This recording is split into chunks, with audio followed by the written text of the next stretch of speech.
Hello student, आज class 12 के math में एक चैप्टर हम लोग पढ़े जिस चैप्टर का नाम होगा मैट्रिक्स। हिंदी में उसका नाम होता है आव्यूह। आव्यूह नाम से कंफर्म हुआ होगा। पहले आव्यूह से पहले कुछ चर्चा कर लें। जैसे आपने महाभारत में एक नाम सुना होगा चक्रव्यूह का। चक्र और आव्यूह दो शब्दों से मिलकर बना है। वहां पर भी युद्ध करते समय युद्ध की एक रणनीति तैयार की जाती थी कि युद्ध करना कैसे। उसके लिए एक आव्यूह की रचना करना था जिसमें नाम था चक्र। तो उसकी आकृति चक्र जैसी थी। तो आपको पता होगा कि वो भी एक प्रकार का गणित ही था, जिसको जो योद्धा सॉल्व कर लेता था वही उसको सॉल्व भी कर पाता था। ठीक उसी प्रकार यहाँ पर एक टर्म है, एक टॉपिक का नाम होगा, एक चैप्टर का नाम होगा जिसका नाम होगा आव्यूह। आव्यूह जो होता है समुच्चय अध्याय से ही निकला हुआ अध्याय है, जिनमें उसी प्रकार होते हैं। आव्यूह ठीक उसी प्रकार होगा जैसे कि सेट में एलिमेंट हुआ करते थे। एलिमेंट यानी जो भी नंबर अक्षर जो आप प्रयोग करते हैं उसे हम कहते हैं एलिमेंट। आव्यूह में भी ठीक उसी प्रकार एलिमेंट होंगे और इस समय एलिमेंट को रो और कॉलम के रूप में सजा कर लिखना मैट्रिक्स कहलाता है।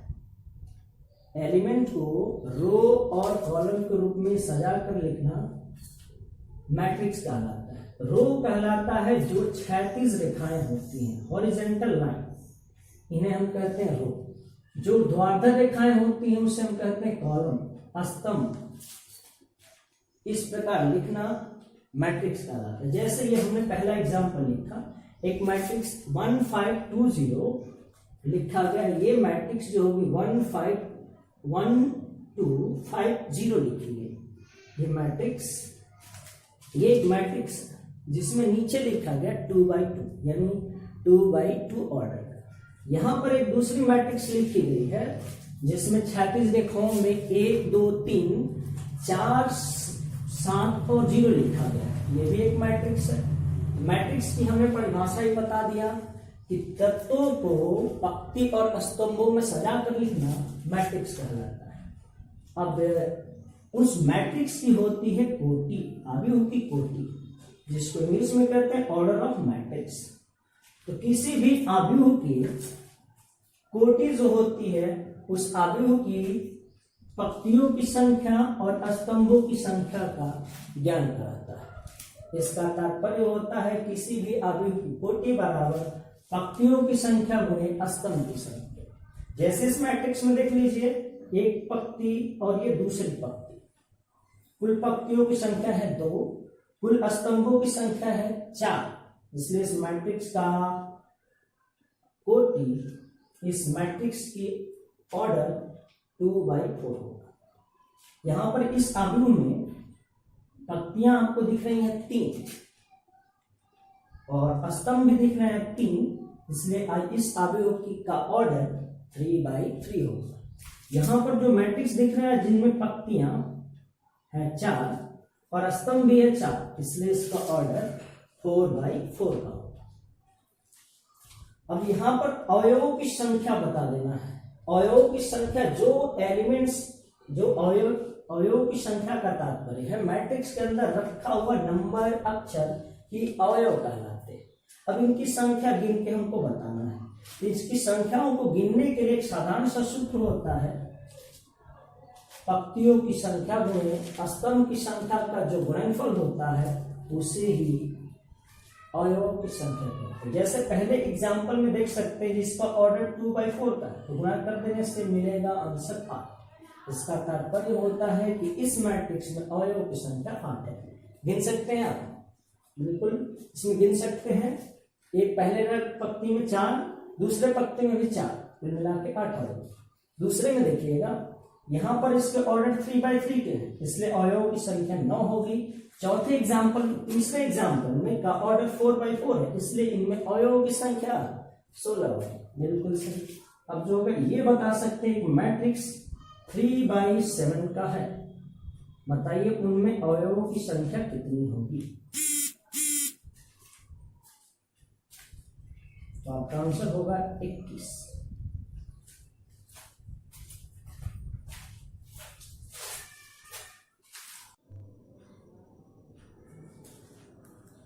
बच्चों जैसे पीछे जो होगा अभी उससे परिचित हुए, अब जो होगा उससे भी मजेदार टॉपिक होती है अवयवों के प्रकार।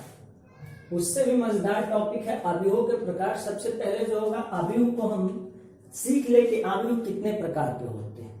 तो यहाँ पर अवयवों के प्रकार की बात कर लेते हैं। तो अवयव विभिन्न प्रकार के होते हैं, जिनमें उनके टाइप्स जो होगा यहाँ बोर्ड पर पहले से लिख चुके हैं, उनको अब फिर परिभाषित कर देते हैं। जिनमें एक होता है पंक्ति अवयव, रो मैट्रिक्स। रो मैट्रिक्स, ये सभी मैट्रिक्स रो मैट्रिक्स कहलाते हैं, जिनमें एक रो हो और कॉलम की संख्या एक से अधिक हो सकती है। ये दिए हुए एग्जाम्पल में आप देख सकते हैं 1 3 4 0 5 लिखे गए जिस मैट्रिक्स में, उसमें केवल और केवल एक ही पंक्ति है और स्तंभों की संख्या 5 है। स्तंभों की संख्या 5 है, इसलिए ये मैट्रिक्स जो होगा रो मैट्रिक्स का एग्जाम्पल होगा। ये दूसरी मैट्रिक्स 9 4 7 लिखा गया है, ये मैट्रिक्स में भी एक ही रो है और कॉलम की संख्या 1 2 और 3 है। ये भी एग्जाम्पल होगा किसका, रो मैट्रिक्स का। दूसरी बात रही कॉलम मैट्रिक्स, जिसको हिंदी में कहते हैं स्तंभ अवयव। परिभाषा से कंफर्म, पिछले से आप दूसरे में भी समझ गए होंगे कि रो मैट्रिक्स में एक रो था तो कॉलम मैट्रिक्स में एक ही कॉलम होगा। यानी वे सभी अवयव जिनमें केवल और केवल एक कॉलम हो और रो की संख्या एक से अधिक हो सकती है, ऐसे अवयव को कॉलम मैट्रिक्स कहते हैं, स्तंभ अवयव कहते हैं। जैसे 1 3 5 ये जो एलिमेंट्स लिखे गए जिस मैट्रिक्स में, उसमें एक ही कॉलम है और रो की संख्या 3 है। दूसरा एग्जाम्पल लिखा गया 9 4 3 2, ये मैट्रिक्स में एक कॉलम है और रो की संख्या 4 है, इसलिए ये मैट्रिक्स का ऑर्डर 4/1 का होगा और ये एग्जाम्पल होगा कॉलम मैट्रिक्स का। अगली मैट्रिक्स की बात होगी रेक्टेंगुलर मैट्रिक्स, हिंदी में कहते हैं आयताकार। जैसे कि बच्चों आपको पता ही होगा आयत किसे कहते हैं, जिसमें लंबाई चौड़ाई बराबर नहीं होती है। ठीक उसी प्रकार से इस मैट्रिक्स में जिस अवयव के पंक्तियों की संख्या स्तंभ की संख्या के बराबर नहीं होती है, वैसे अवयव को आयताकार अवयव कहते हैं। जैसे यहाँ पर एक मैट्रिक्स लिखी गई है 2/3 3 1 2 4 2 3, इसमें पंक्ति की संख्या 2 और स्तंभ की संख्या 3 है। पंक्ति और स्तंभ दोनों आपस में बराबर नहीं है, रो और कॉलम आपस में बराबर नहीं है, इसलिए ये जो होगा एग्जाम्पल होगा रेक्टेंगुलर मैट्रिक्स है। दूसरे एग्जाम्पल की बात कर लीजिए तो यहाँ पर एक मैट्रिक्स लिखा है 2/5 का 4 9 1 7 5 2 3 0 0 7, इनमें कुल रो जो होंगे 2 हैं, कॉलम जो होंगे 5 हैं, रो और कॉलम की संख्या बराबर नहीं है, इसलिए ये भी एग्जाम्पल होगा कॉलम रेक्टेंगुलर मैट्रिक्स। और ये एग्जाम्पल को भी आप बता सकते हैं, ये भी एक एग्जाम्पल होगा रेक्टेंगुलर मैट्रिक्स का। अब जो नाम आ जाता है वर्ग अवयव, नाम आता है वर्ग अवयव का, स्क्वायर मैट्रिक्स का। वे सभी मैट्रिक्स जिसमें पंक्तियों की संख्या स्तंभ की संख्या के बराबर होती है, वर्ग अवयव कहलाता है। वर्ग अवयव के जैसे एग्जाम्पल 1/1 की मैट्रिक्स, जिसमें केवल एक ही एलिमेंट है, क्योंकि इस मैट्रिक्स में एक रो है और एक ही कॉलम है। दूसरी मैट्रिक्स, इनमें जो होगा 2 रो और 2 कॉलम है, ये भी स्क्वायर मैट्रिक्स का एग्जाम्पल। तीसरी मैट्रिक्स 3/3 का, ये भी स्क्वायर मैट्रिक्स। अब आ जाते हैं विकर्ण अवयव पर। विकर्ण को इंग्लिश में डायगोनल कहते हैं। तो डायगोनल अवयव, डायगोनल मैट्रिक्स, वे सभी स्क्वायर मैट्रिक्स जिसमें डायगोनल, मेन डायगोनल जो ऊपर से नीचे की ओर आते हैं, स्क्वायर मैट्रिक्स में कॉर्नर को मिलाते हैं, उसे हम कहते हैं मेन डायगोनल, मुख्य विकर्ण कहते हैं। और जिस मैट्रिक्स में, जिस स्क्वायर मैट्रिक्स में डायगोनल के एलिमेंट नॉन जीरो होते हैं, उसे डायगोनल मैट्रिक्स कहते हैं। जिनके नॉन जीरो का मतलब अशून्य होते हैं, उसे डायगोनल मैट्रिक्स कहते हैं। जैसे ये 2/2 का एक डायगोनल मैट्रिक्स है और ये 3/3 का डायगोनल मैट्रिक्स। अब जो रही बात यहाँ पर तत्समक अवयव की, तत्समक अवयव वे सभी अवयव होते हैं, ये तत्समक अवयव आइडेंटिटी मैट्रिक्स में बताया, वे सभी मैट्रिक्स वे सभी स्क्वायर मैट्रिक्स जिसके डायगोनल के एलिमेंट्स यूनिट हो, जिनके डायगोनल्स के एलिमेंट्स यूनिट हो, इसका मतलब होता है डायगोनल के बाद एक अवयव एक रहे, तो इस मैट्रिक्स को डायगोनल मैट्रिक्स को ही तत्समक अवयव कहेंगे या आइडेंटिटी मैट्रिक्स कहेंगे, आइडेंटिटी मैट्रिक्स कहेंगे। जबकि जीरो मैट्रिक्स की अगर बात कर लें तो जीरो मैट्रिक्स वे सभी स्क्वायर मैट्रिक्स होते हैं जिनके हर एक अवयव जीरो होता है, उसे कहते हैं जीरो अवयव, उसे जीरो अवयव कहते हैं, जिसे हम ओ से रिप्रेजेंट कर देते हैं। ये जो है एग्जांपल 1/1 ऑर्डर का है, 2/2 ऑर्डर का, 3/3 ऑर्डर का, 4/4 ऑर्डर का। Thank you.